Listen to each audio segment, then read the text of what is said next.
অনেক অনেক ধন্যবাদ। আমাদের আরো অনেক শিল্পী রয়েছে। একটা গান গাবো, একটা একটা একটা একটা একটা একটা একটা কাকু একটা আবার পরবর্তীতে প্লিজ, একটা আবার পরবর্তীতে পাগল বাবা আপনি আবার পরবর্তীতে গাইবেন, আমরা শুনবো আপনার গান, শুনবো। যার জন্য ছিড়ে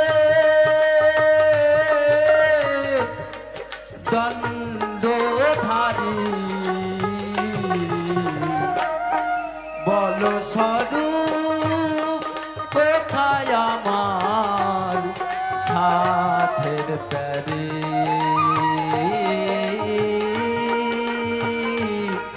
বল স্বরূপ কোথায় আমার সাথের প্যারি